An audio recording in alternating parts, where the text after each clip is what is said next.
Tenabiso nalingi natuna nani azalaki awa lobi. Ok. Thème nini tozali koyekola po eza enseignement eza prédication te. Thème na biso eza nini? Tombola loboko. Tozoyekola thème nini?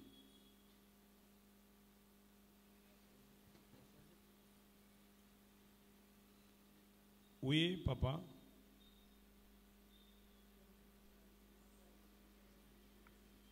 Comment faire des conquêtes et des percées? Mais dans quel domaine? Dans le domaine, il y a finance. Nani abombaki likambo moko oyo ayekola ki sika to oyo tutaki motema na ye.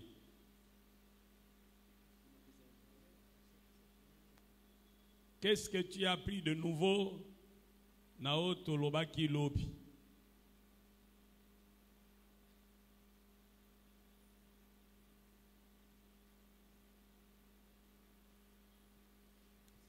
Soki toza na séminaire, yaka na kaye yaka na biki. Soko zonge na ndaku, zonge la makambo toyekolaki. Salaka ndenge tosalaka po ozokende classe. Avant okende, otangi lelo bakuru bokoyekola lobi. Otangi makambo boyekolaki liboso. Potang mususu bakoko improviser interrogation. Ozwa. Oui, ma soeur.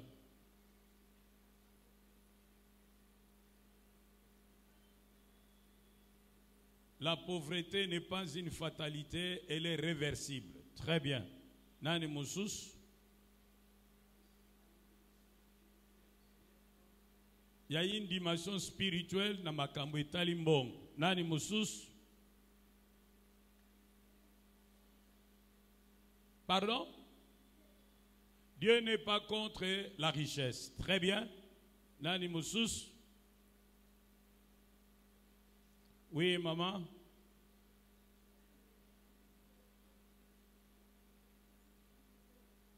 Zamba lingi biso to vivre kasali to vivre vi moko yaka ya qualité nani musus. Oui. Pardon?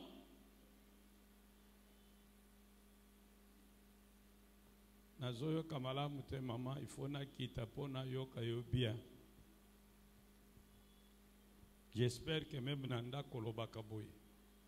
Oui. On devient riche en travaillant. Pas par des slogans, pas par des paroles en l'air. Banda Kalolobaka, je suis riche, je suis riche. Est-ce que tu l'es devenu? Et là, comme vous vous souvenez, c'est la bénédiction de l'Éternel qui enrichit. Tolobaki malam mulobinini, c'est la bénédiction de l'Éternel qui m'enrichit par le travail. Oui.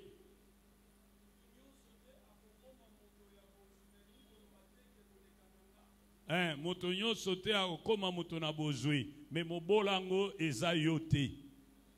Oui, maman. Oui, tango ezali yo kosala pona moto mosusu, sala pe eloko mosusu pona yo moko mupanzi. Si tu veux mourir pauvre, travaille pour quelqu'un jusqu'à ta mort. Nani mosusu abombaki eloko? Oui, maman. Voilà, la richesse donne le pouvoir et inspire le respect. Ce qui tango yo sozananda comme mutukosenga gaye respect kozala soute. Mais ce kozana moi et pakwawana batu nyonso bakotosa yo. Nani musus? Oui, maman. Oui, la qualité de nos vies dépend de nos choix. Tu choisis d'être esclave ou tu choisis d'être noble. Tu peux naître esclave et mourir noble. Ça dépend de ton choix. Mais tu peux aussi naître noble et mourir esclave. Ça dépend de ton choix. Oui?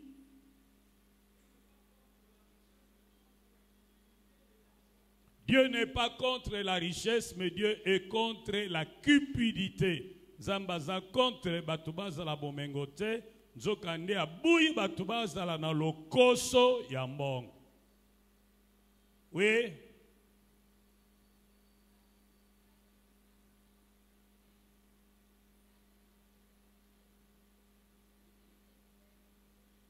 Ba richesse eza na source mibale, moko eutaka epa na Yawe, mosusu eutaka epa na Satan. Na suki wana po nazwa tango ya kokoba. Lelo nalingi tolobela pona likambo etali pauvreté. Tokopesa définition ya pauvreté, tokoyekola pe ba cause ya pauvreté, pourquoi batu mingi baza ba pauvre. Simana yango tokoyekola eloko nini mutu esengeli asala po amona bofuluki na likambo etali misolo.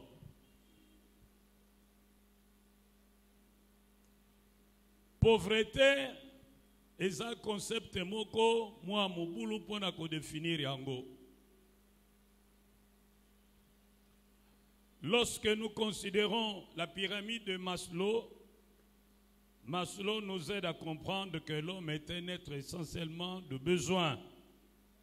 Et parmi ces besoins les plus fondamentaux, il commence par les besoins primaires qu'il appelle besoins physiologiques. Besoin de manger, besoin de boire, ça sont des besoins physiologiques. Au deuxième niveau, il parle de besoins de sécurité. Au troisième niveau, il parle de besoin de place, besoin d'appartenance, d'avoir une place dans une communauté où l'on vit. Quatrième besoin, c'est le besoin d'estime, besoin d'être considéré, d'être respecté. Cinquième besoin, besoin de réalisation, besoin d'accomplissement. On veut réaliser des grandes choses qui montrent que nous n'occupons pas la terre inutilement. Tato babengi Maslow alobi ete mutu nyonso azana ba besoin mitano ya mutuya. Besoin liboso abengi yango besoin physiologique. Oyo ezo sunga ye mpo abika en tant que mutu. Ndakisa kolia, kolala. Wana eza ba besoin physiologique. Besoin mususu na nzela mibale alobi besoin sécurité. Mutu moko tia kolinga kolala na ndako eza na fenêtre te porte te. Ana besoin sécurité. Troisième sorte de besoin, ils ont besoin d'appartenance. Mutu nyonso azaka na posa kolinga pe balinga pe sika vandi batu bandi maye avanda wana. Besoin d'appartenance. Besoin d'occuper une place dans la société, dans une communauté donnée. Besoin d'être accepté tel qu'on est dans une société donnée. Quatrième sorte de besoin, besoin d'estime. Mutu nyonso alingaka ba respecter ye, ba kumisa ye, ba kusa ye. Mutu moko tia alingaka ba kakola ye. Cinquième sorte de besoin, ils ont besoin de réalisation, besoin d'accomplissement. Mutu nyonso na posa kosala makambo oyo tango ba respect et considération. Bongo mubola ndenani. Mubola ezali mutu oyo aza incapable ya ko satisfaire ba besoins primaires. Kolia aliaka difficilement et parfois aliaka te. Alala kanama ya lobo. Kolia na passe comme elle en a passe.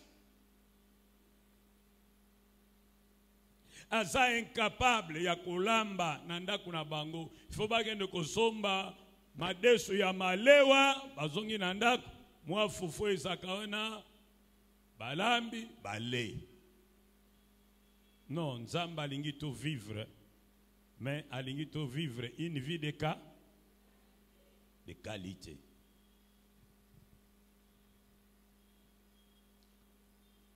Banque mondiale y a lobby. Celui qui est pauvre, c'est celui qui a faim. et qui ne sait pas satisfaire sa faim. Donc, très caractéristique à liboso bato baza babola ezali ke balia kamala mute. Moto alia kamalam poso na ye ezalaka différent na moto alia kamalam te. Mwana amelaka milk na mwana amelaka milk te ba poso na bango eza différent. Mwana amelaka milk okomona ba poale bimi etele mitele. Mais mwana oyo amelaka milk une fois par mois okomona pe le posone eza ndenge. On dirait azoyote la moto. Omona montu azana na 30 ans mais aza déjà na lire ya montu à 50 ans pour aller à kabiente. Ozomona montu azosila régime était sport pete atonda kati biloko aliaka ekokani na kilo na yete.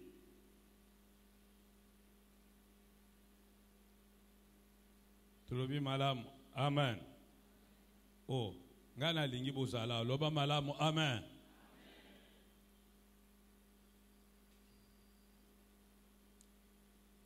Moto mosusu alobi moto mubola ezali ye oyo. Akoko liate soka bimite. Mosusu alobi mubola ezali moto oyo. Akoko vanda na ndaku te pendant 3 ans sans qu'il y ait bima, sans qu'il y ait ningana. Mais aliaka bien, alataka bien, azo régler makambone calme et sans problème. Wana oloba 3 ans ebele. Siko mutuna nanga yango yo. Soko est-ce que yo koko vive sans problème pendant 1 mois au bimité?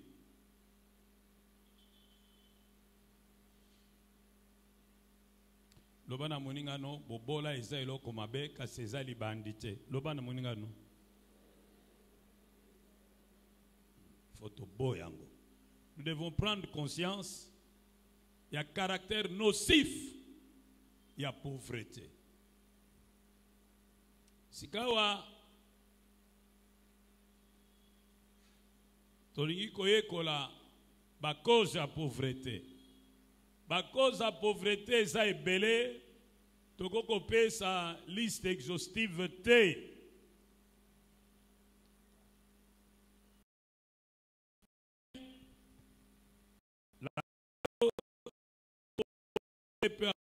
L'origine, la malédiction.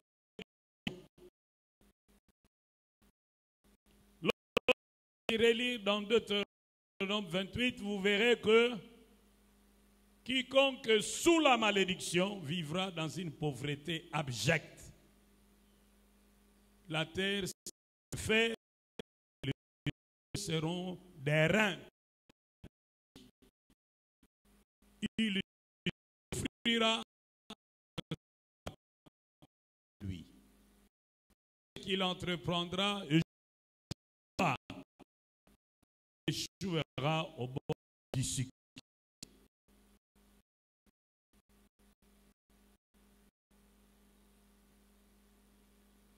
Cette malédiction peut être héritée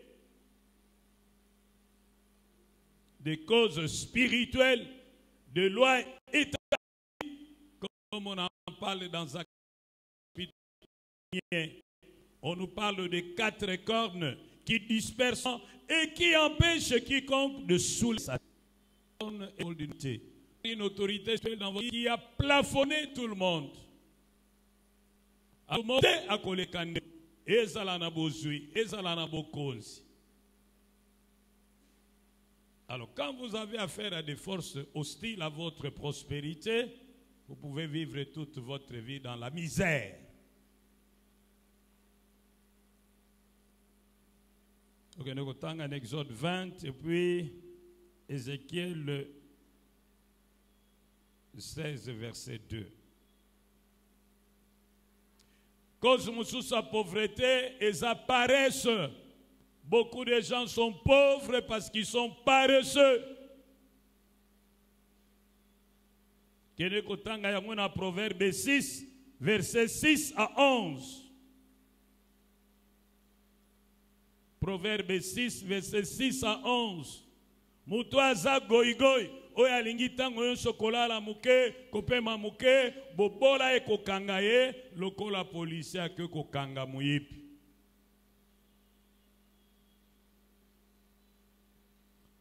Bato mosusu koyebe taza mubola, po alekisaka tango ne na baje di hasard. Mbwa oyo azoki mambangu mikolo eza whisky numéro 3 na tantari numéro 4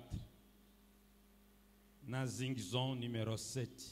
Bangonde combinaison ezoki mambangu. Du matin au soir, il cherche à découvrir quel chien court plus vite que l'autre. C'est terrible. Pare salinko sala musalati. Asaka wana kobeta dam banda tongo tipo kwa. Azolo bela makambo ba match, makambo ba musicien, makambo ba politique. Il n'a rien. Quatrième cause musu c'est orgueil. Mutu azopo na misala, azo minimiser misala. Alobi o musala ebongi na ngai te, mutu ya niveau na ngai, nasala musala lokola oyo, o wana uzikomko kitsa ngai, wana ukomko manke ngai, azo minimiser misala. John Wesley alobi na disciple na ye Bob Montfort, alobi na ye, n'aie honte de rien, n'aie pas honte de puiser l'eau pour ton voisin, n'aie pas honte d'aller couper les bois pour ton voisin. N'aie pas honte de cirer les chaussures de ton voisin. Aie seulement honte du péché. Batuna maele balobi ete musala zobe zalite tozalika kana batu ya buzoba. Soki yo okakola ka musala oza zoba. Soki yo mona ka soni kosala musala fulani to songolo oza zoba. Koyoka sonite ya kosala musale ko pesa yo mwa pata. Yoka soni na oye komemona masumu pe yoka soni na kosenga senga batu. Lobi pena lobaki. L'homme misérable, c'est celui qui vit de la pitié et de la compassion des autres. Mutwa eleki mawa ezali ye oyo azakobika na lolombo pe azakobika na nzela batu bayokelaka ye mawa. Faut pas vivre de la pitié des autres. Faut pas vivre de la générosité des autres. Tu dois vivre d'une manière telle que même s'il refusait de te donner, tu vivras. Voilà un homme. Ceux qui ont tango yos obala mwasi tango yos ozai pa babo kilo o pesa mbongo bakoko o pesa mbongo minervale o pesa me bakomono mubali zoba o libala ni nango mi foza la mubali o tango babo kilo balingi ba pesa mbongo tuni bango ya musala ni non merci. Oh loba malamu amen. Yebiselanga moninga no lolombo ekakola kamutu loba ne silisa kamutu valeur loba na tango mosu satan moto alinga kabela yo tona ye pourquoi ce qui explication appelle son nom clair to lobi non merci. Oh loba malamu amen.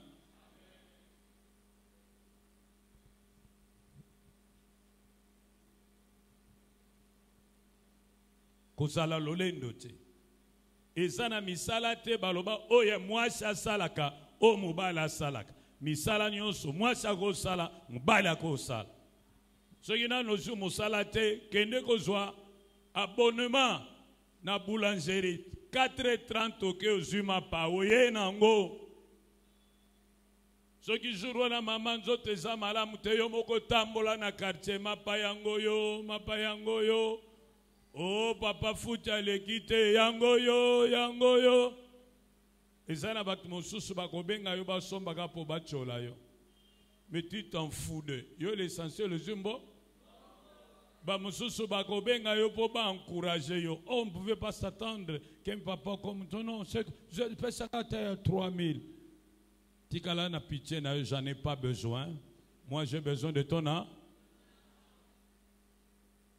Toleka. Mais eza malamu te surtout yo mubali au vivre na mukongo ya mwasi. C'est humiliant. Moi ça futanda. Moi ça lesa yo lesa na bana. Et puis batangi yo pe babengi yo mubali. Soni na papa na yo. Soni na mama na yo. Oza fo mubali.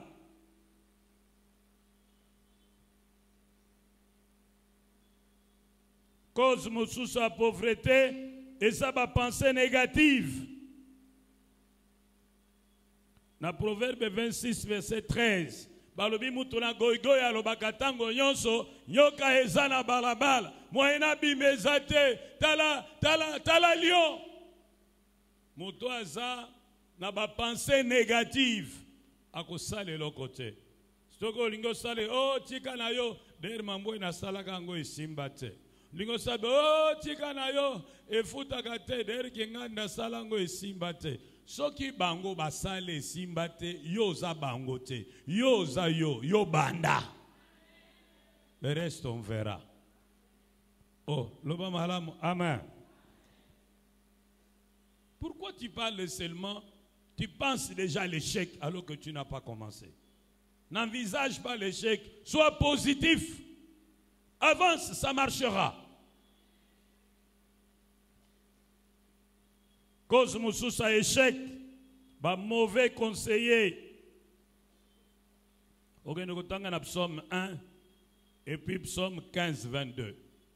Balobi, le projet échoue faute d'une assemblée qui délibère. Mais, dans psaume 1, balobi na biso, heureux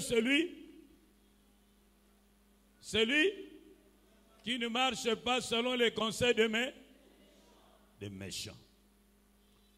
La qualité de ta vie dépend de la qualité de tes conseillers. Dis-moi qui te conseille, je te dirai ce que tu seras demain. Il faut ebakopona ba conseiller na yo. Luka bato ba banga kanzam. Luka bato ba lingaka yo. Luka bato ba lobaka vérité. Luka bato ba zane expérience na domaine wana. Luka bato ba koloba na ote ozala nzela mabe kende boy. Faut pas seulement te contenter des gens qui te caressent dans le sens du poil. C'est ce qui a fait perdre le pouvoir à Roboam.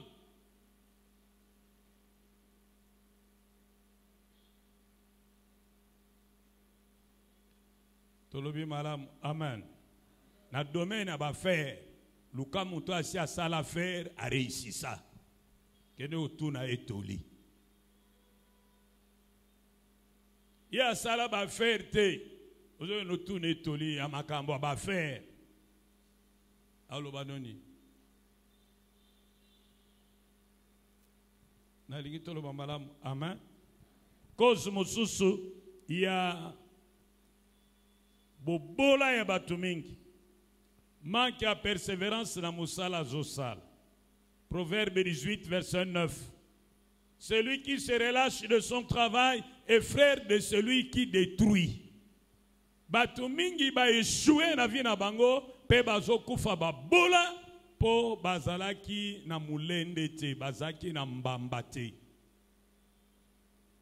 Asali akwe atiki. Asali akwe atiki. À la première difficulté atiki. À la première perte atiki. Au premier échec, il abandonne.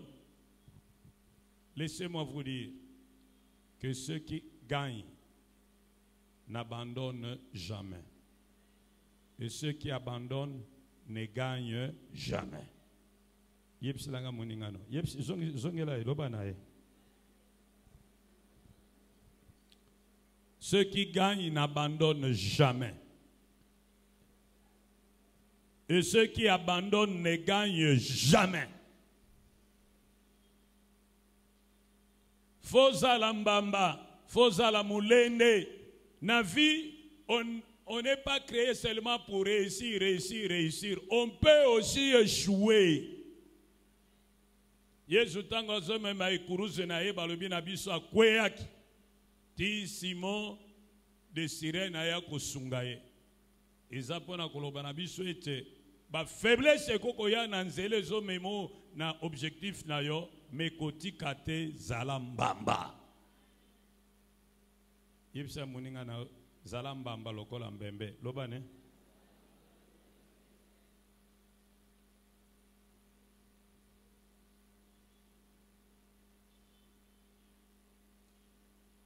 Balobi na biso lisusu batu mingi bazali ko échouer pe bazali ko kufa babola po bazana baninga ya mabe pe bayebi ko gérer ba relation te.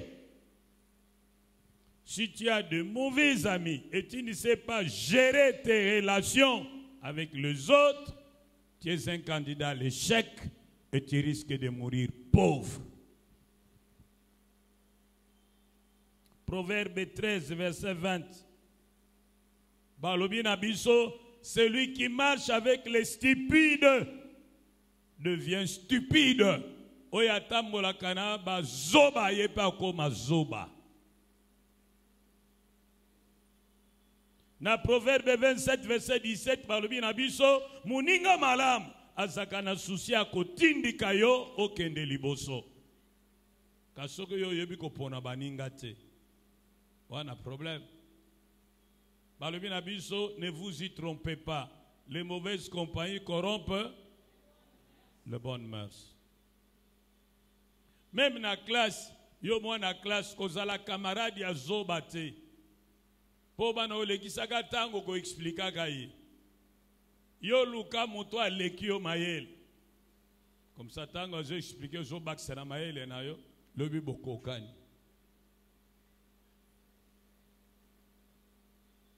Egla tambola kanaba mwano te. Egla tambola kali kolo ba mwano nase. Luka batu yo koko mata na mapeka na bango pe otombwami. Oh, loba malam, amen. Makamususu ekoko za la facilité pa inayo simplement parce que ça na connexion yamala yamalam. Soyez ba relation na yo mbongo eza eloko te. Relation eleki mbongo. Alors ceux qui bo potani na mutu pona likambo etali mbongo ba y passer mbongo. L'obani mon cher, il vaut plus que cet argent. Oublions ça, on tourne la page, on avance. Mais au moins, na zuma ele, mbala simana ude bisombongo te. Oyo zongi saka nyongo te. Oh, loba malam, amen. Loba na moninga nous multiplie les amis, diminue les ennemis. Loba ne. Zongela seko loba ne, soko zana relation, soignez yango bien. Loba ne. Tango président Zaki na Belgique, nana komi présidenté. Azako kutana na bato ba soignant relation na ye, mikolo. Ozomo. Soignez relation parce que yebite lobi mutwana kozala nani. Soignez relation na mwana mwasi na po yebite lobi a kozala nani. Soki ete papa na ye, soki papa na ete ndeko na ye. Ezali kaka te ndeko bobotama ne papa moko mama moko akoko bongisa vie na yo. Même mutu a ekolo mususu. Oh, loba malam, amen. So kutane na ya zoloba mina sema loba ni laksanga mina sema ngo.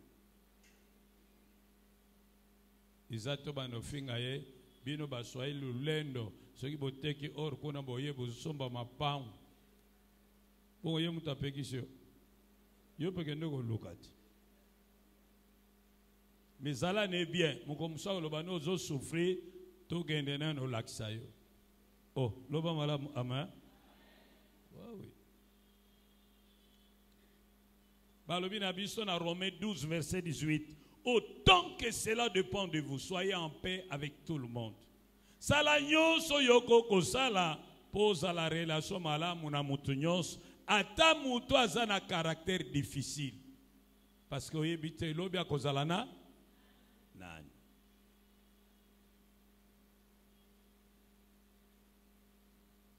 je me rappelle nazaki na mwa cellule nanga toza kobondela na bato azo te bango lelo banzambe tozo bondela ensemble kuna na mama Mobutu bongo membre moko a cellule na biso il fallait abala abia oh papa accompagner ngato yawa na kasavu butia ko bala mwasi yango shiko mikolo tozolo baba ye mobali aza ko sala na ofida aza retraité shiko mwasi ne ministre papa tolali tulamuki ministre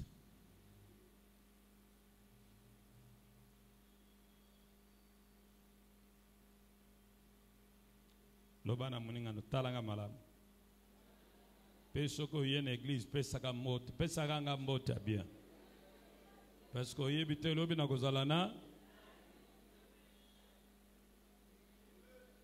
vie ezana ba surprise oyoga ba o bazo tanga na RTNC ogomoto na futi kaka wana oya pasteur mibongo nani oh loba malamu amen loba na muninga no nano na silite loba nena na silite oyo zomona boye mbungi nano na polite loba na ye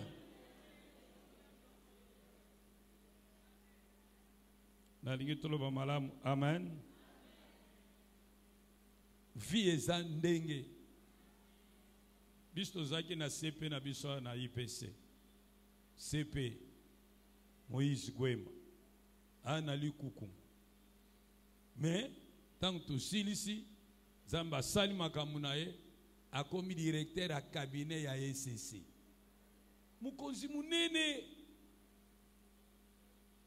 ba mission nyonso bazana Congo ba yebiye nul ne va voir le président soka leke pa na yete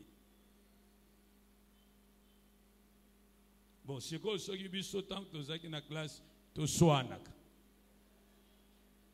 tant que tozoluka tokota na SCC nde azwa dossier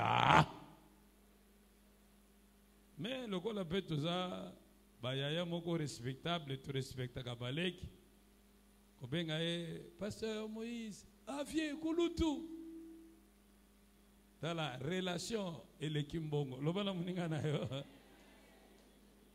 relation et le kimbongo respectez-moi na mwaswana pour lobi okenokuta aza secrétaire à PDG ce qui na kacho pesa ke mbotete ce que okuta ye mutu aza wana atunusaka wapi na Semeliki nalemba ne balaba moko na ngana mona kote ote la grande na saka wana o benye la grande aligito lo malamu amen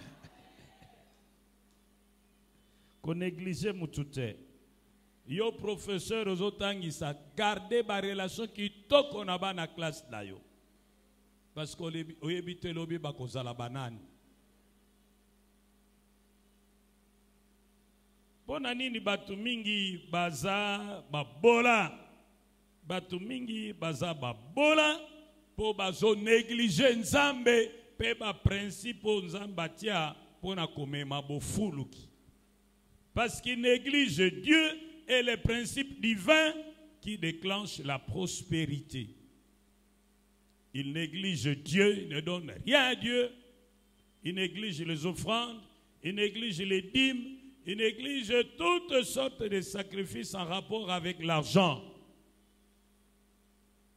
D'ailleurs, dans Agé chapitre 1er, Bogenotanga Nandako, Nzambalobi, Bino Boye Nandako Nzambe, Boye pe na mbongo, me bozongi na yango, po bobongisa bandako na bino, pe bobongisa bana na bino. Tala oyo ngai na kosala bino, na kotobola maboko na bino, pe na kofula mbongo na bino mupepe. Bana na bino bakolia, bakotonda te, bakolata, bakoyoka mulunge te, pe bilambe kobongisa bango te. Zomana makambo.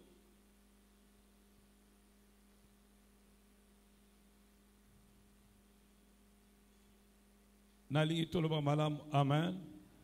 Nazoka te loba malamu amen.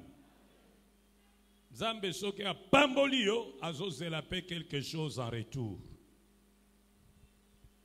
Tozotanga ngo na Esaïe 5 likambwa la vigne de l'Éternel. Albina lona ki vinu na ngai na mabele kitoko na balola ki yango na bongisa ki yango na tiaki nyonso esengeli na lona ki vinu na ngai.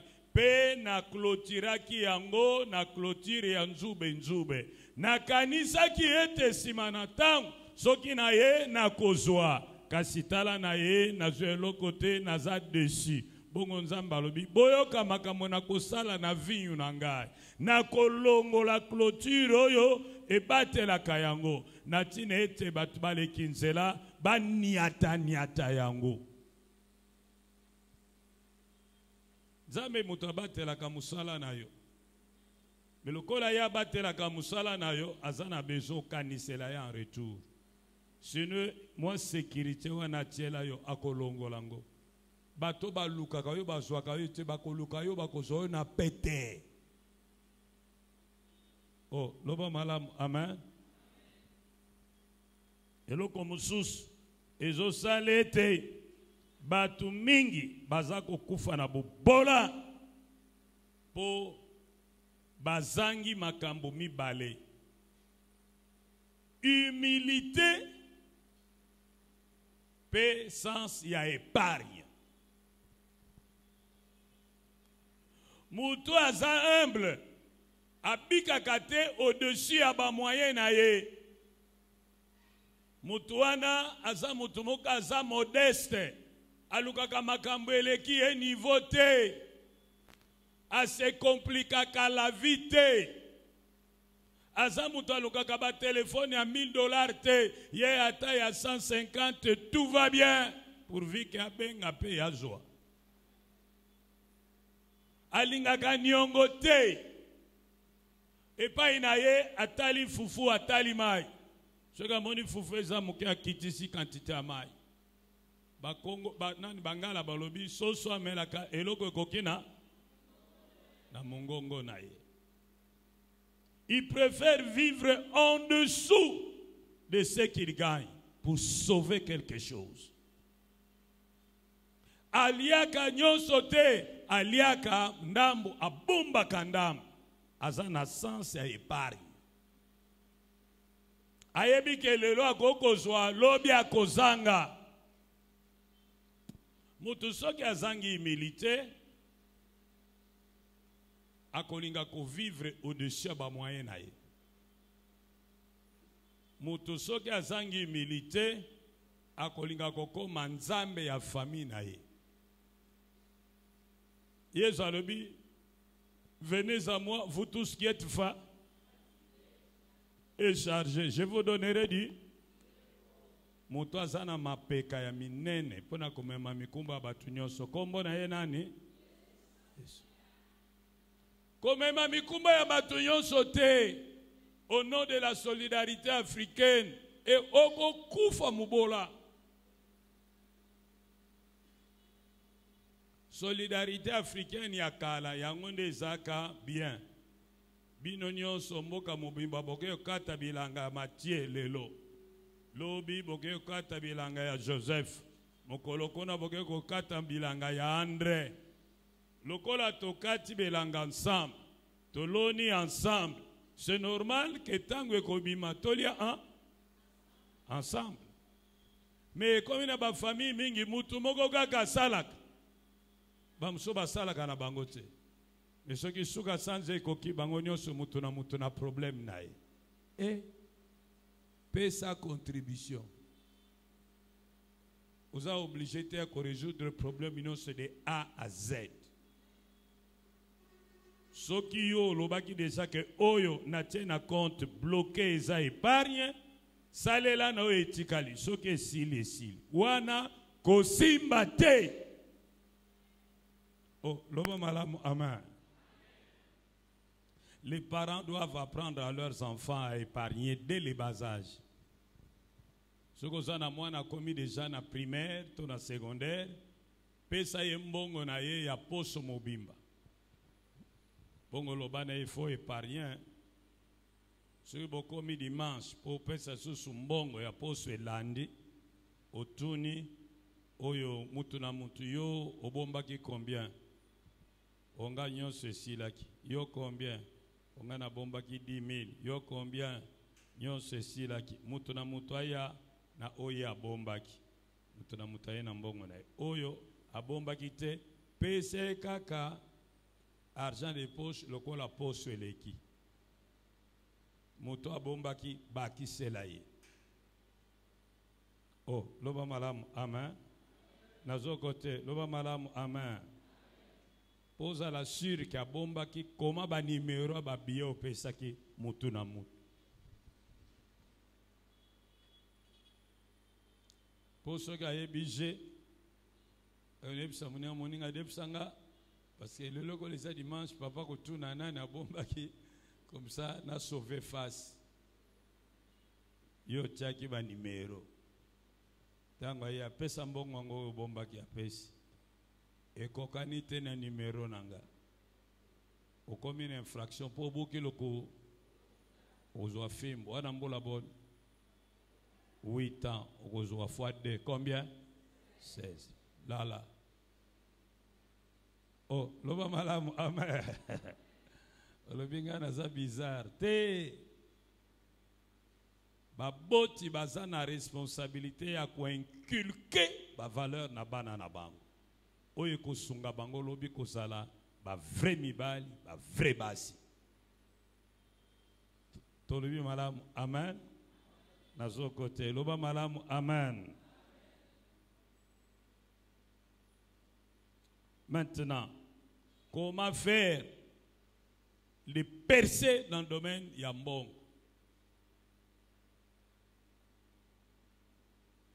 Et là, il faut faire équipe avec Dieu. Pourquoi dois-tu faire équipe avec Dieu? Parce que la Bible dit que c'est à l'Éternel les richesses, le bien durable et la gloire. Proverbe 8, 17 à 18. Bomengo tozoluka eza epai na yao. Likambo ekoko komiso mutu a kilo eza epai na yao. Biloko eumelaka eza epai na yao. Pe toyebete yawe mutu ayesaka mutu bozui pe mobola. C'est pourquoi il faut avoir en bonne relation, en bonne communion avec lui.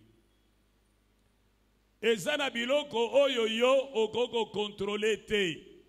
Tobengi yango ba aléa, ba impondérable. Parmi biloko wana, le temps et les circonstances. Okoko bosser dur, mais suite à un mauvais concours de temps et de circonstances, tu perds tout. Alors tu as besoin d'avoir une bonne relation avec le Dieu d'Abraham, d'Isaac et de Jacob, qui est capable de changer les temps et les circonstances. Daniel 2, 21. Yende maître de l'histoire. Daniel 2, 21. Yende azana makoki a ko changer ba temps pe ba circonstances.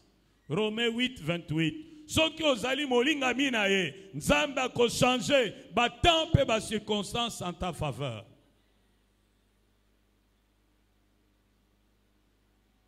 Alingi toloba malamu. Amen. Bozali awa. Psaume 60, verset 14, avec l'Éternel, nous ferons des exploits. Il écrasera nos ennemis.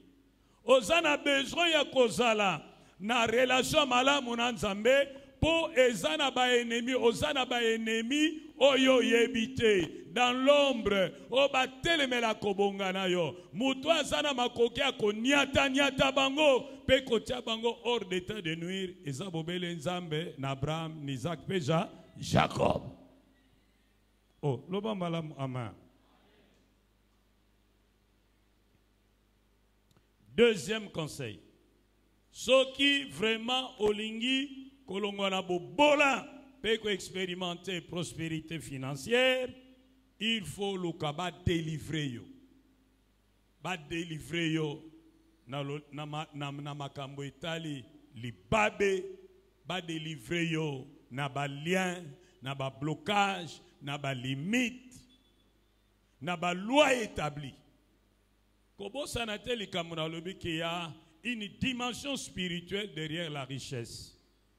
Et il y a certains obstacles spirituels que tu ne peux pas surmonter seul. Tu as besoin de l'aide des autres. Tu ne peux pas aller de l'avant si tu n'es pas libre. C'est ce que nous lisons dans Jean chapitre 11. Jésus ressuscite Lazare, mais Lazare était encore lié. Et Jésus dira à ses apôtres, déliez-les. Aujourd'hui, tu peux donner ta vie au Seigneur, tu l'acceptes comme Seigneur et Sauveur personnel, tu passes de la mort à la vie. Mais tu peux encore être lié. Tu as besoin qu'on t'aide. Il faut éviter l'autodélivrance. Il faut vous humilier et aller vers les autres, qu'ils prient pour vous afin que vous soyez délivrés.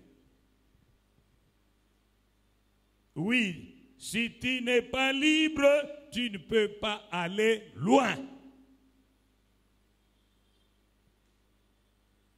Troisième conseil, tu dois avoir un rêve, un projet de sortir de la médiocrité, de sortir de la misère.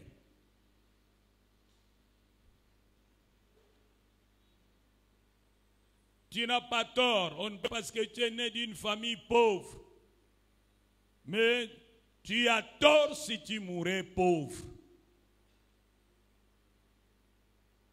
Ozana foti moko te, pe mutu moko te, akoko telemela yo, po botama na famille ababola, po ponate ko botama na famille wana. Mais batu bazana droit ya ko reprocher yo soko kufi mubola. Parce que yo moko mutoponi. J'utilise ce langage provocateur pour vous bousculer.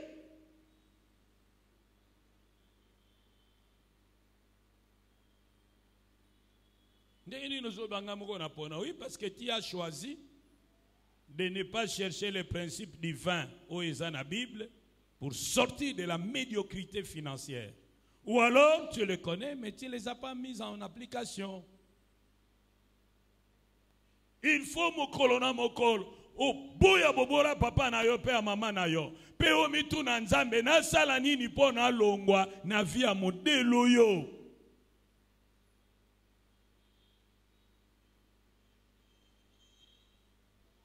Na lingito loba malamu. Amen. Loba na muninga no, tu n'es pas condamné à mourir pauvre. Loba ne. Tu peux changer ta situation. Nazolo bango avec force. Il eut un moment, na pesaki séminaire, une série d'enseignements à l'église pendant 3 mois.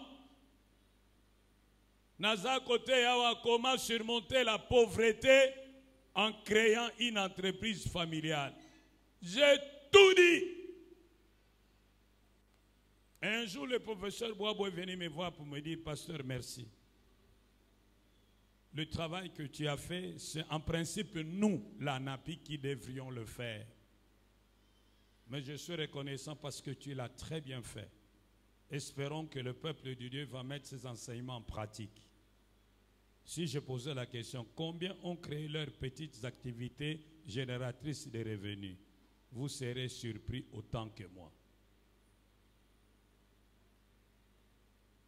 C'est pourquoi j'ai dit, ça peut être le résultat d'un choix. Nalobaki bato baza lolenge mi balé devant mbongo. Bato mosusu baponi mulongo ya ba esclave. O bakende ke bateki makasi na bango, bateki mayele na bango. Moto asombi yango, moto ako fixer prix. Tu es économiste, oui. Tu sais faire les bilans et tu connais bien le marketing, oui. Je peux avoir tes diplômes, très bien. Tu as une expérience de combien d'années? 5 ans, formidable. Pourquoi tu choisis notre société? Okumsi société na bango. Quelles sont tes prétentions? Bon, si vous me donnez $1000, ce serait pas mal. Qu'est-ce que tu dis? Yo kanisingane na konsisa misère na yo. Gana lobina kopesho 300 olobini. Bon écoutez, yango c'est d'apprendre à laisser. Mais ce qui n'attend quand même namoni, bon ça va, c'est fini. Boya a signé $400. Ce gars mon hésitation, tu peux partir, je trouverai mieux que toi, qui pourra même accepter moins que ce que je t'ai proposé. Dis qu'il n'entre plus jamais ici, ça va? Alors, dépêche-toi, jeune homme. Suivons. Oh là, la bienté. Mais ba mususu ba pona mulongo ya ba noble. Il crée sa structure génératrice de revenus. Il engage les esclaves intelligents. À qui il va donner ce qu'il veut donner. Tout le reste, c'est pour lui. Oh, loba malam, amen. Ngana lingiozala un noble, pas un esclave. Oh, loba malam, amen. Ce que oso continuer, oso sale la montoueza malam, mais pas toute la vie. Banda nanouana, le temps constitué capital, na mopanzi banda ligablo na yo. C'est toujours ça mon souci. Koku fait la bijouterie, lukata mwa etati, tonganda kuna yo.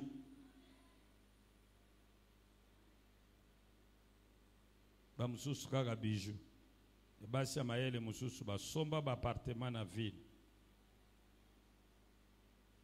Ataza na retraite azosi la te. Bana na nzambe mbote na biso.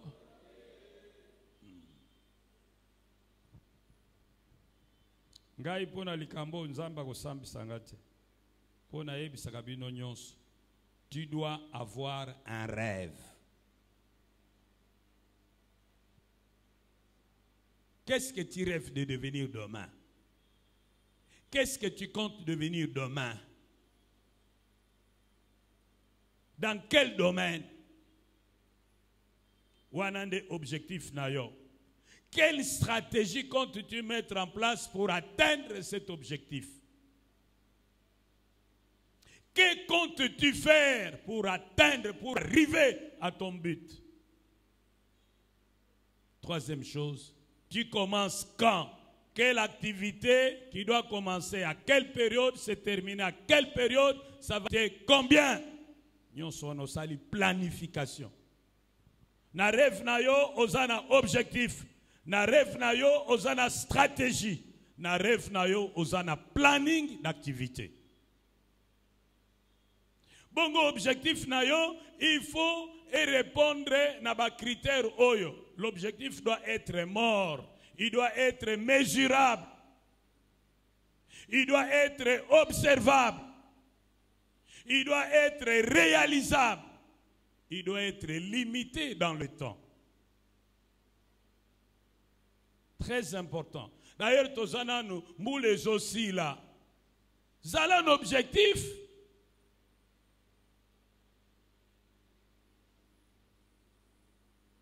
Il faut rêver. Tuna muningana. Tuna yemi tuna oi. Olinga mi objectif na yo nini. Tunelanga ye. Obe tuna mama wana za pembe na yo objectif no nini. Voilà. Tuna iseko oko sala ndenge nini po koma na objectif wana tuna ye. Okosala ngo pendant combien de temps? Tuna yo kosala ngo pendant combien de temps? Yasuka tuna yo ozana mbula nini? Etikali na mbula boni. Très important. Souci nanga ezali bobonga po bokende na lola me bobakisa pe qualité na vie na bino tango tozana na mokilio. Soki bobongi nga na bongi, soki bobongi te nga mobulu. Bozwa. Bokoma batuminen. Na ba compagnie seka bosala ka bomata. Bana na bino babonga. Mais il y a des gens qui n'ont aucun rêve, qui vivent comme des animaux sans objectif dans la vie. C'est dangereux ça.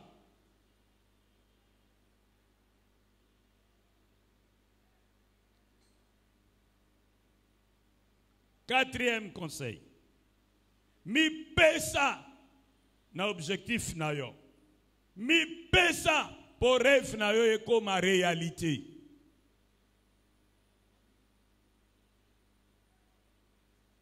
Nga naza komona différence. Nga na ya na kisasa na 1978. Na zui grâce ya kozala formé pa ya grand frère nanga pasteur Sita. Kosala ba étude biblique, kotanga ba livre chrétien, kokene na ba séminaire, na ba retraite, na ba journée de réflexion. Et puis après, na profité pe na formation à Campus pour Christ, oyabanoko ya kopesa na cité. Dieu m'a fait grâce. J'ai prêché dans plusieurs églises, même les églises catholiques. Na teya na ba église annexas. Na teya na ba groupe de prière, na teya na full gospel, na teya na umeneglo, na teya bisike belé tina ba pe vianlong.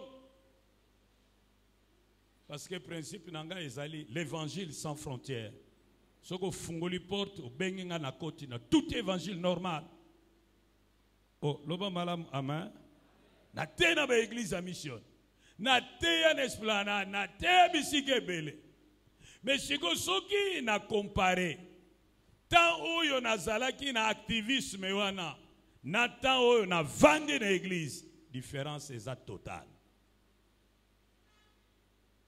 Quand il y a trop d'objectifs, quand tu es trop éparpillé, tu seras inefficace, tu ne pourras pas t'évaluer.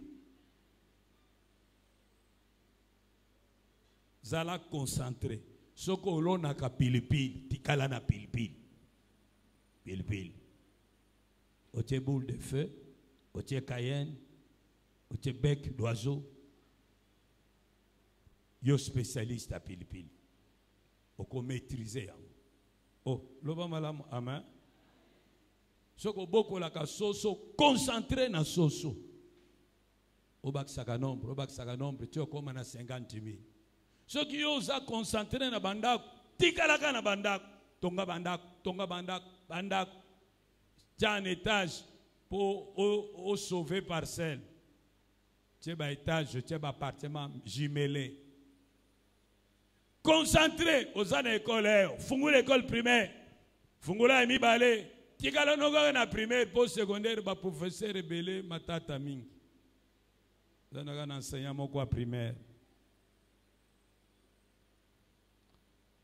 Mindele balobi qui trop embrasse, hein? Qui trop embrasse, mal étreint.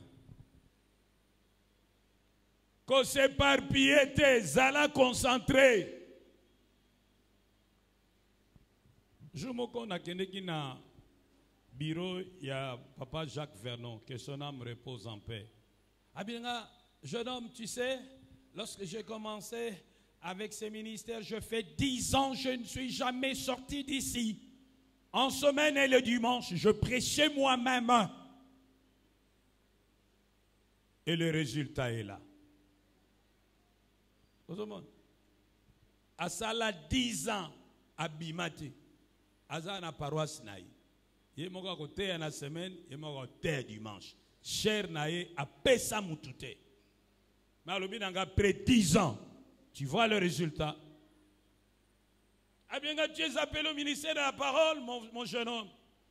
Écoute un conseil. Moi, je commence à préparer ma prédication le lundi pour les libérer le dimanche.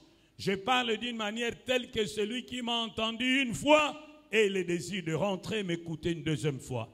Et lorsqu'il m'aura écouté une deuxième fois, qu'il ait le courage d'inviter son ami pour venir m'écouter la troisième fois. Aujourd'hui, on a concentré Nélokonaï. Yo a éparpillé. Vous avez FFJ, vous avez E21, vous avez Forever. Oh, monsieur, c'est oh, God live money. Donc, vous avez partout. Bon, balia ki mbongo, moni wazo corriger bango mbongo. Balia ki bango di nini? My God, oh yalia binombo. Yes, mon adafidi. Loba malamu ama. 5e, travailler dur. Travailler dur. Comme si tout dépendait de nous. Et prier dur parce que tout dépend de Dieu. Il faut à la bosseur. Batunyo so ba resi na vie na bango, baza ba grand travailleur.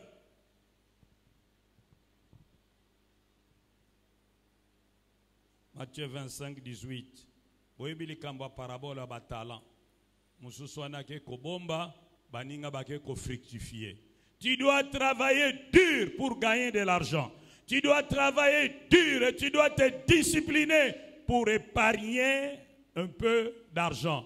Et tu dois fructifier, courir le risque pour fructifier une partie de ton argent pour avoir plus d'argent.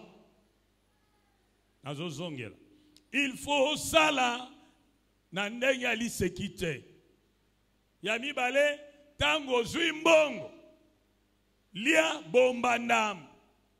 Bongo mususu zongisa na musala ye tourner.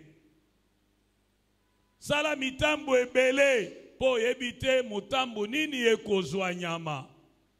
Sala na activité même misato mine mitano. Un peu d'argent, un peu d'argent, un peu d'argent, un peu d'argent et qu'on ça yo beaucoup d'argent. Lobana muninga no principe ya un peu. Lobane. Un peu mais multiplié. Zala na biloko ebele ezope ça yo makambo. Mike na lobi bénéfice nazo zongela. Zala na activité ebele kasi na activité wana luka bénéfice ya muke pourvu que tourner. Problème ya ba Congolais c'est qu'aliko zwa azana ba activité belete azana ngomoko bongo exagérer prix.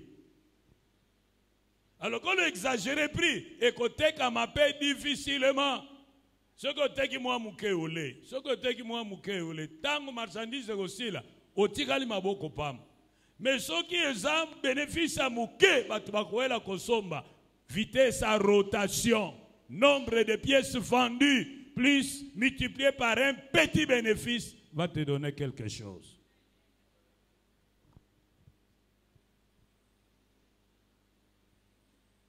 Lobana moninga no sala makasi po zombongo. Soko zumbongo liandambo bomba ndambo. Bongo cha mitambo ebe. Cha mitambo ebe. Na we chekali. Cha mitambo ebele. Nakendeki na end keba awa na place oyo okoko bomba te soko linga kolia mingi okoko bomba pete linga kolata mingi okoko bomba pete soko lingi basi mingi po bato mingi pe baza bola po balingi basi mingi balingi mibali mingi. Il faut ça la discipline. Oh loba malamu amen. Lia na mesure. Na keneke ni un de taximen moko azubiso. Siko tango azubiso. totelemi na embouteillage olobi excusez nga bo excusez nga nali a moi losu nanga tango abimisi mwa bakupa mike boya losu nga natuni mwa bakupa yokotonda ya lobi baliaka pona kotonda te baliaka po makasi esila yo na nzoto te alobi na ngai aza na bana basi soki mibale azo travailler dur pour afuta dot epai bana mibale oyo baoya obala bana na ye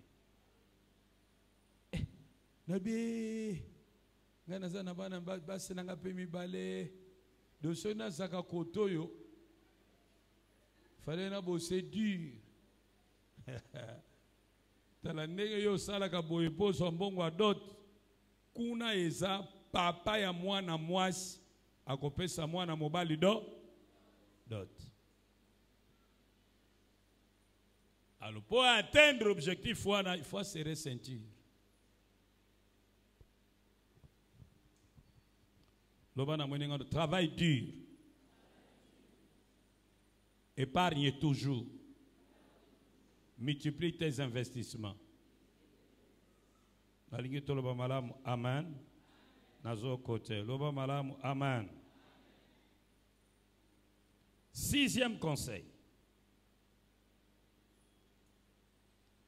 La persévérance, l'endurance.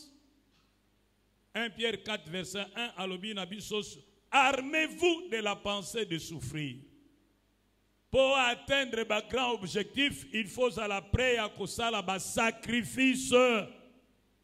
Il y a certains petits plaisirs auxquels tu dois renoncer. Tu dois sacrifier ton temps. Il y a certaines relations que tu dois détruire. Parce qu'elles sont nocives. 7e conseil. Il faut avoir de la créativité et de bons conseillers. Avoir de la créativité et de bons conseillers. Dans le cadre de la créativité, il y a une activité qui est koko sala. Pour y avoir une activité qui est koko sala, tout na bato bazana ba différentes activités, ba pesa yo toli. Tu ne peux pas tout faire à la fois, mais il faut pour moi eloko moko. Mais kolingate ko sala oyo bato nyonso bazo sala. Soko ke na dibai bato nyonso bazo no somba mituka ya volant droite. Po baya ko tekao. D'abord oza faux congolais. Parce que awa biso volé zakana gauche. Ozo violer loi. Yami balé, ceux qui ba voiture d'occasion est comme belé. Marché bebaka. Orisé côté kango na faux prix. Alors yo sala oyo batu musu ba sala ka te kende somba mafuta no moteur. Mafuta moteur, mafuta frein, mafuta embrayage. Ba mafuta ba moteur, ya ba hors-bord. Mafuta ba moto, somba mafuta no tena conteneur oye au fungoli la maison du moteur. Oteki muke oke sa publicité. Ba bete le publicité. Ce ko lingi moteur no umela. Mafuta keba na ba mélange. Bato ba yo sombe ba na yo. Oh loba malamu amen. Kosomba te oyo batu nyonso basombaka. Somba o batu musu batiaka kate. Ou bien olobira na bano sombaka ba batterie, la maison de batterie.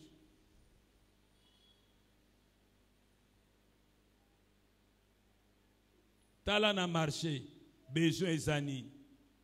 Tala na marché, eloko nini zotam.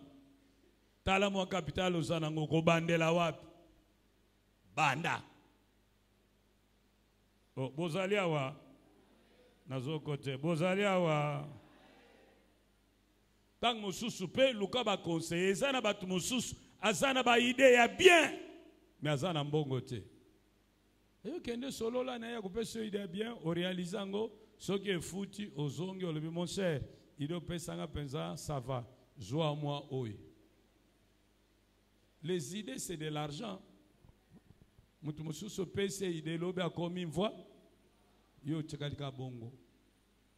C'est pourquoi kopesa ba idée na yo na mutu nyonso te. Parce que les hommes sont méchants. Tala mutu. On il est sérieux. Pesa ndambo nyonso te. Simba ndambo mususu. Tango akokale akozongela yo.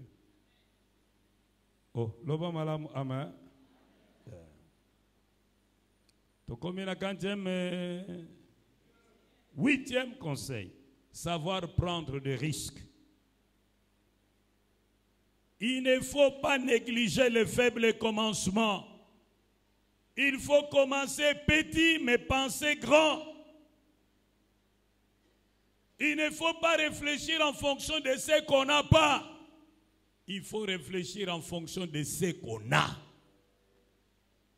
C'est pourquoi la parole de Dieu dit dans Juge 6, 14 à 16, va avec cette force que tu as. N'attends pas de réunir tous les moyens pour commencer quelque chose. Commence et avance petit à petit.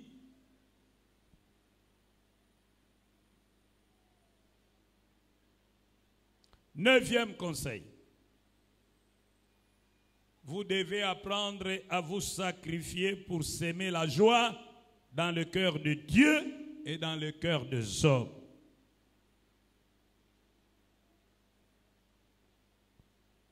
S'aimer la joie dans le cœur de Dieu en lui apportant des offrandes qui vous coûtent. Et la Bible dit, la joie du Seigneur, c'est ma force. Vous devez donner fidèlement à Dieu. Vous devez donner à ceux qui ne peuvent pas vous rendre. Car il est écrit, celui qui arrose sera lui-même arrosé. Proverbe 11, 25. Mais celui qui épargne à l'excès s'appauvrit. Celui qui donne avec libéralité s'enrichit.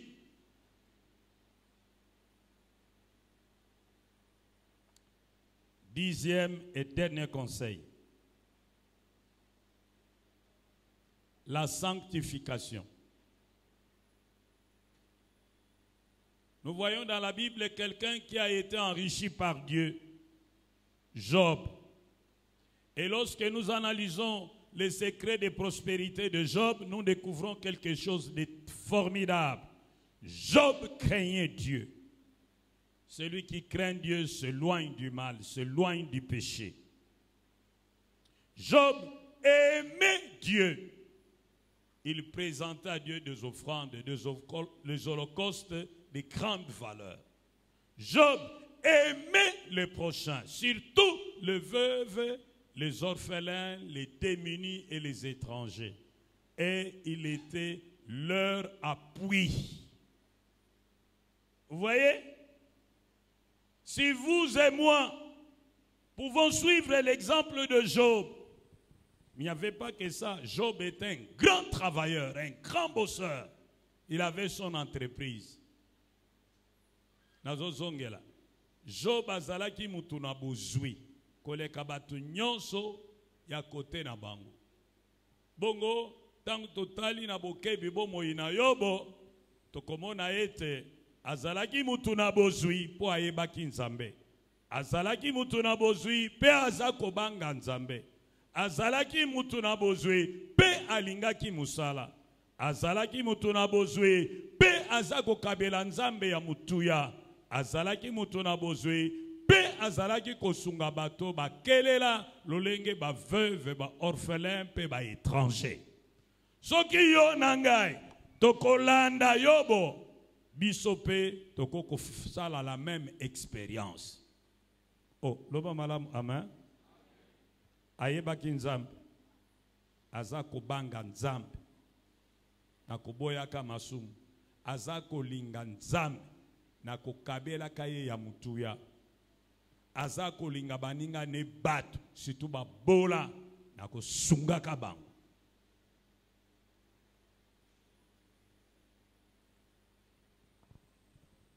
Molinga minangai, soko zo engagement na nzambe respecté yango, surtout soki eza engagement financier.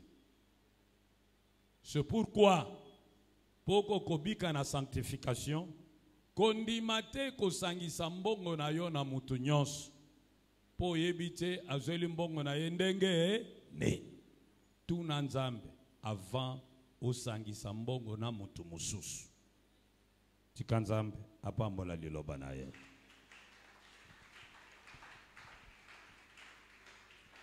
Tokoyoka ba communiquer